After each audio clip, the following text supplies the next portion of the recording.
Bueno, Dios les bendiga. Dice la palabra del Señor en el libro de Romanos, el capítulo 2.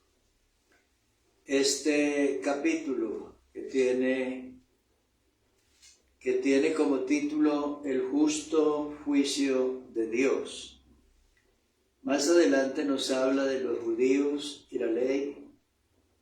Nos habla diciendo que no hay justo ninguno, y luego nos dice que la justicia es por medio de la fe.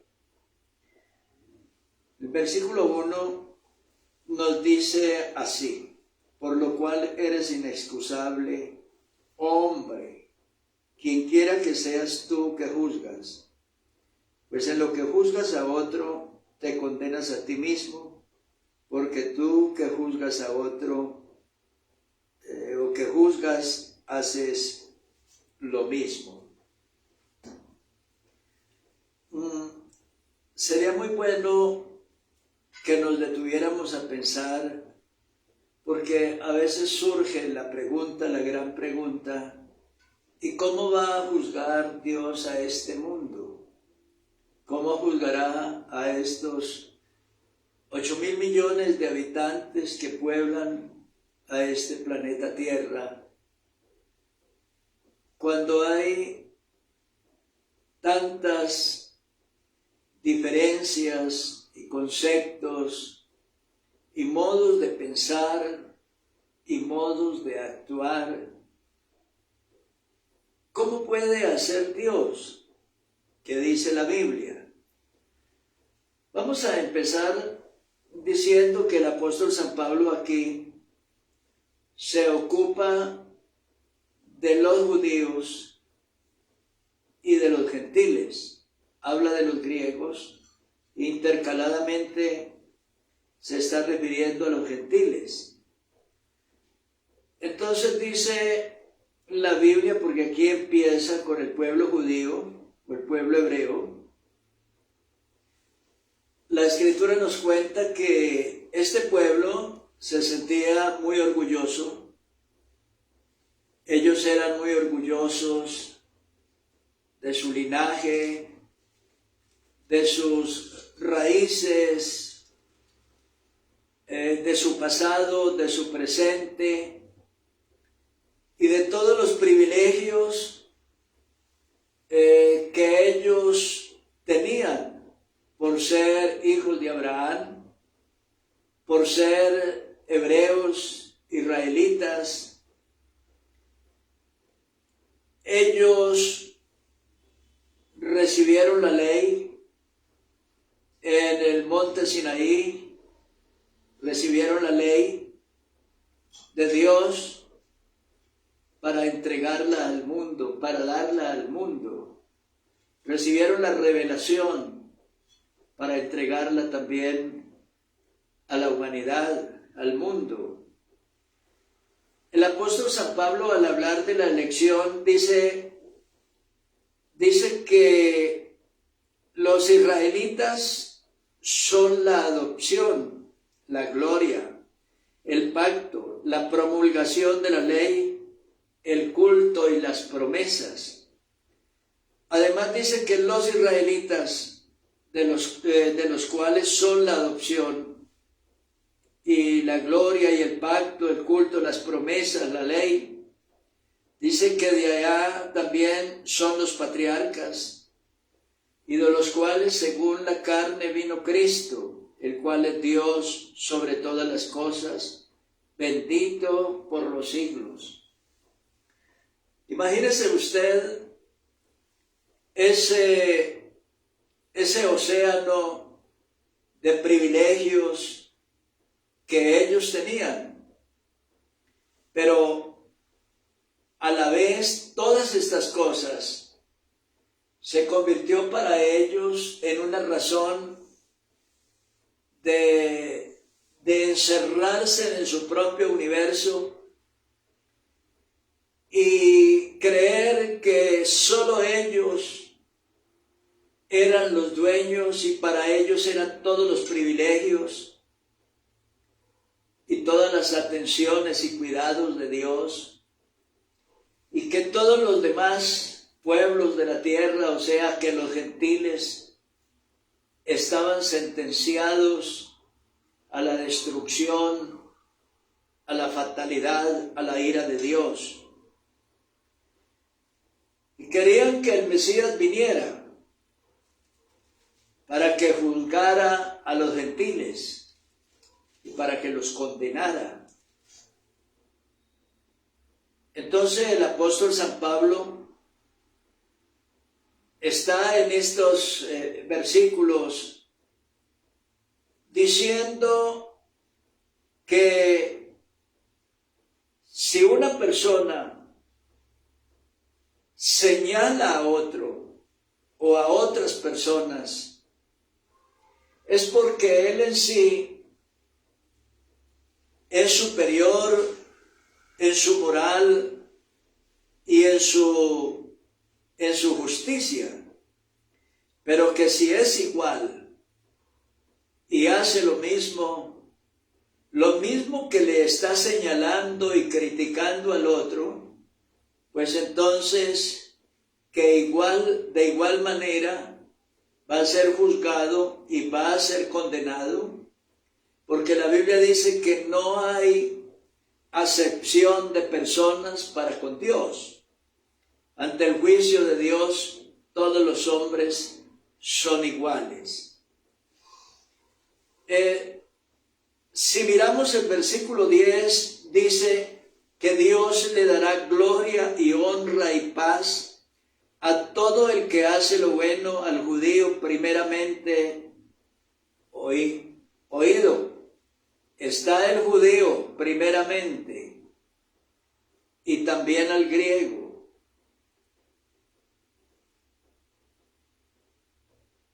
Entonces, el apóstol San Pablo está denunciando las injusticias que se cometen en este mundo e injusticias en el cual todos los hombres, sin excepción, han incurrido, y las razones por las cuales Dios los va a juzgar.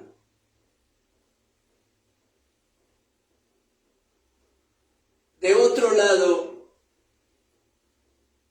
dice la Sagrada Escritura que muchos no han tenido la formación religiosa, pero obran debidamente. Usted observa el versículo 12, dice, porque todos los que sin ley han pecado, sin ley también perecerán, y todos los que bajo la ley han pecado, por la ley serán juzgados. Quiere decir que hay unas personas que tienen ley y son pecadores, y hay otras personas que no tienen ley, pero sin embargo ellos son ley para sí mismos y actúan dentro de la norma de la justicia, lo que ellos consideran bueno o lo que ellos consideran justo en su manera de actuar, de vivir. Uno ve personas en la calle o uno conoce personas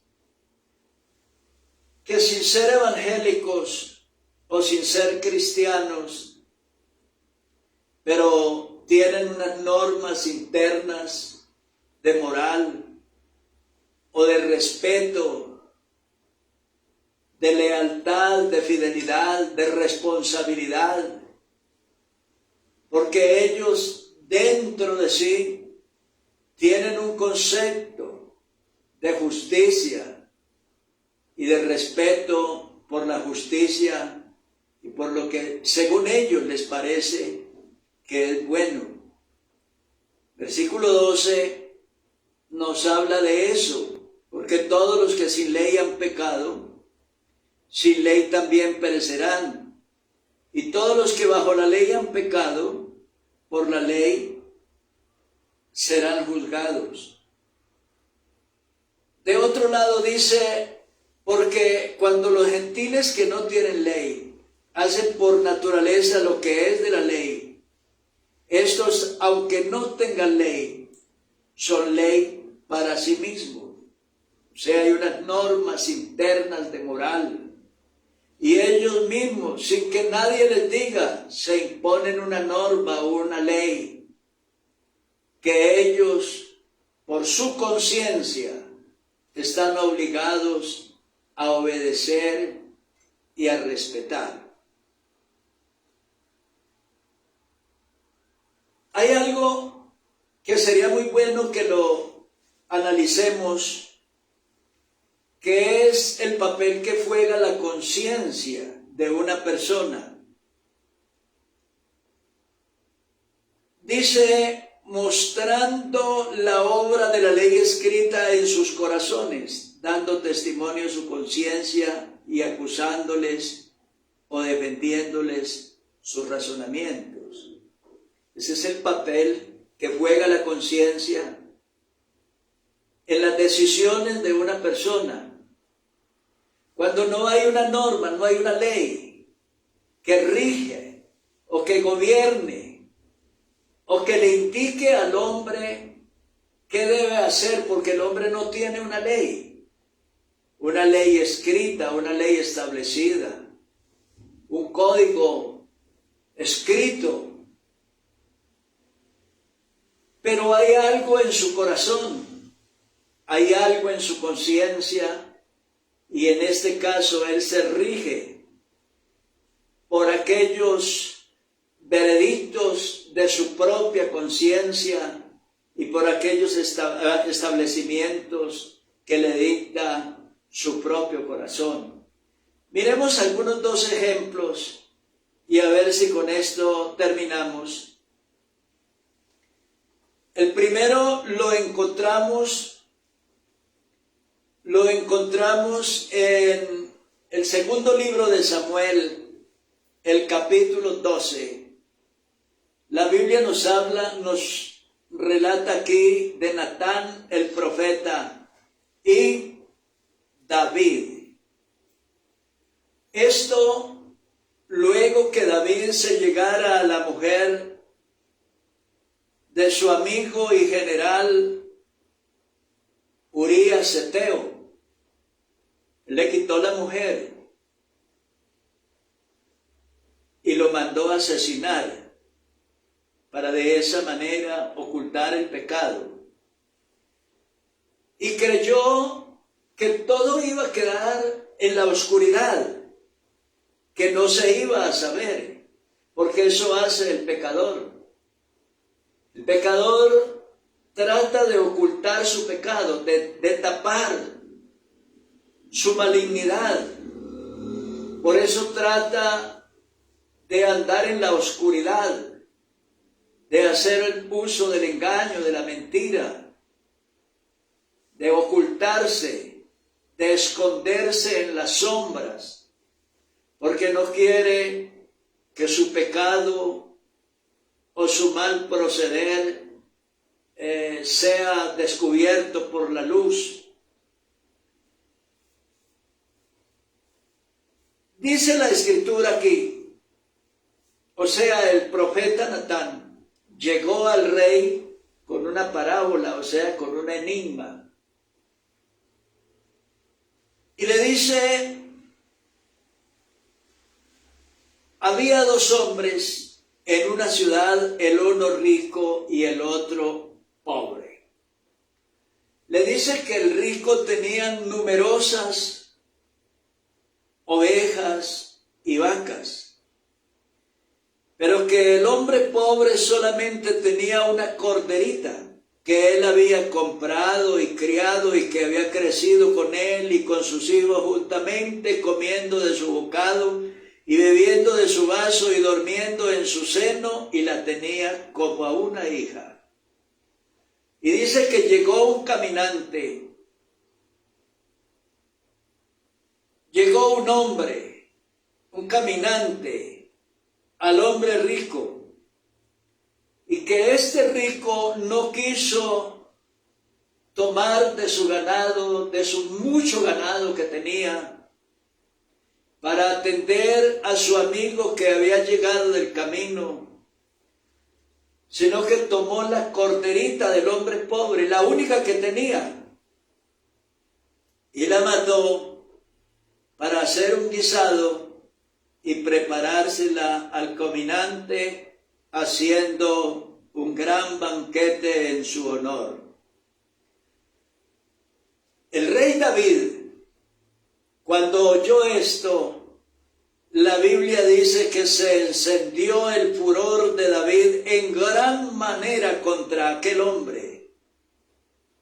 Y dijo a Natán, un juramento, vive Jehová, que el que tal hizo es digno de muerte y debe pagar la cordera con 4 tantos, porque hizo tal cosa y no tuvo misericordia. Observe usted, él mismo dio la sentencia, lo que se había de hacer con ese hombre malvado, que había cometido tal vileza. Dice que ese hombre debía pagar cuadruplicado para resarcir el daño, pero que además debía morir porque era digno de muerte. David, haciendo de juez, lo sentenció. Y cuando David dio la sentencia, que fue su propia sentencia, entonces el profeta lo señala y le dice, tú eres ese hombre. Tú eres ese hombre. No había tenido, siendo el rey, necesidad de quitarle la mujer a su amigo y mucho menos mandarlo a asesinar, cuando él podía encontrar todas las mujeres que quisiera en cualquiera de las tribus. Por eso fue grave lo que sucedió, pero observe la sentencia. Él mismo dio su propia sentencia. Hay otro caso, lo encontramos en el Evangelio de Juan. Nos dice la Sagrada Escritura que llegaron un día unos escribas y unos fariseos y le llevaron a Jesús una mujer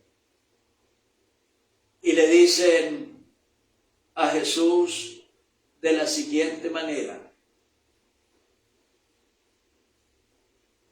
Entonces los escribas y los fariseos le trajeron una mujer sorprendida en adulterio y poniéndola en medio le dijeron, Maestro, esta mujer ha sido sorprendida en el acto mismo de adulterio. Y en la ley nos mandó Moisés apedrear a tales mujeres. Tú pues, ¿qué dices? Como usted observa, la pregunta era capciosa. Había demasiada malicia en esa pregunta, porque en realidad lo que aquellos fariseos y escribas, que eran enemigos declarados de Jesús, querían encontrar en Jesús una manera de acusarlo, de poderlo llevar a los tribunales y acusarlo.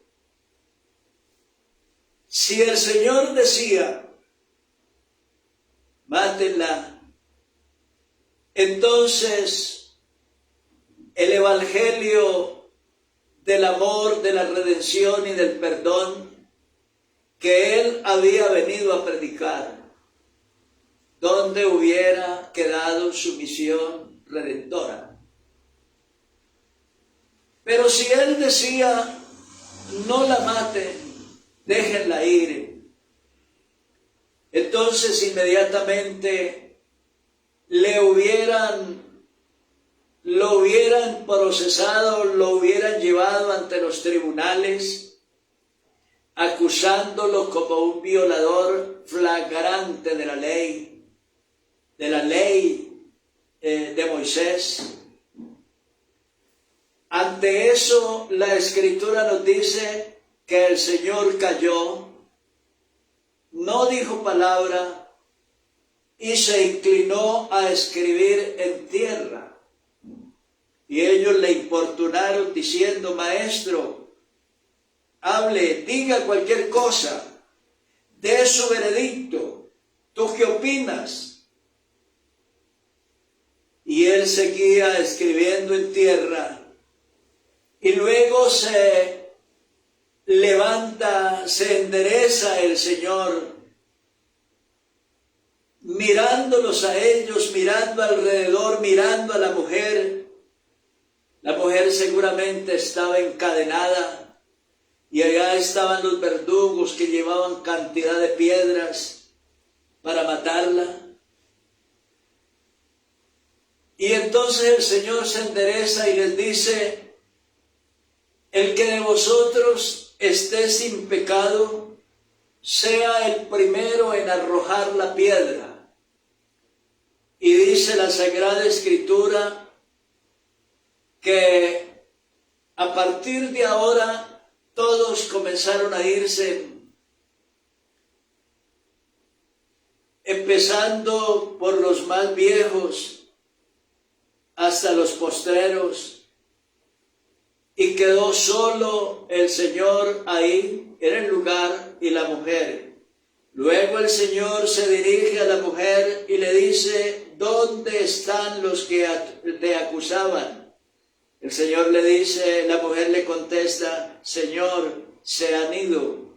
Y Jesús le dice: ¿ninguno te condenó? Y ella dice: Señor, ninguno. Entonces Jesús le dijo: ni yo te condeno, vete y no peques más.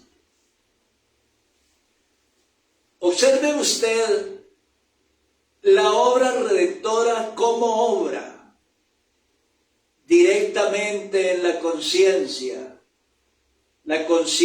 de los hombres. Porque la conciencia es el único testigo que conoce nuestra vida profunda, que conoce todo a profundidad, lo que nosotros somos, quiénes somos. Y ella, en el momento que sea, va a dar su veredicto. El apóstol San Pablo dice, defendiéndolos o acusándolos su conciencia.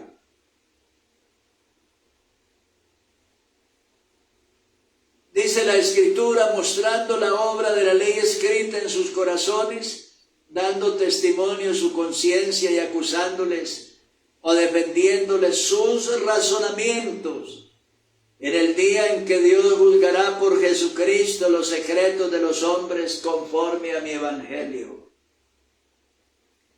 Usted, amigo mío, de seguro no escapará. Usted no se podrá salir, ni escapar, ni esconder del justo juicio de Dios.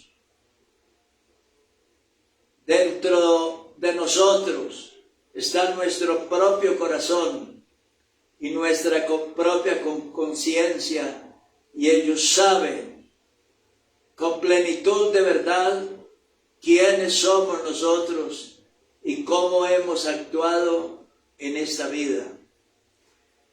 Quiero decirle que si este mensaje ha tocado su corazón y lo ha conmovido y lo ha redarguido, vaya corriendo a los pies de Cristo.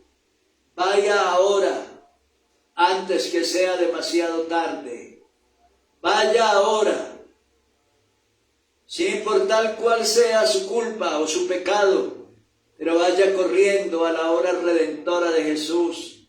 Dice la Escritura, y la sangre de Jesucristo, el Hijo de Dios, nos limpia de todo pecado. Acuda a Jesús ahora, antes que le toque hacerlo presentándose delante de Dios en el día final. Dios te bendiga.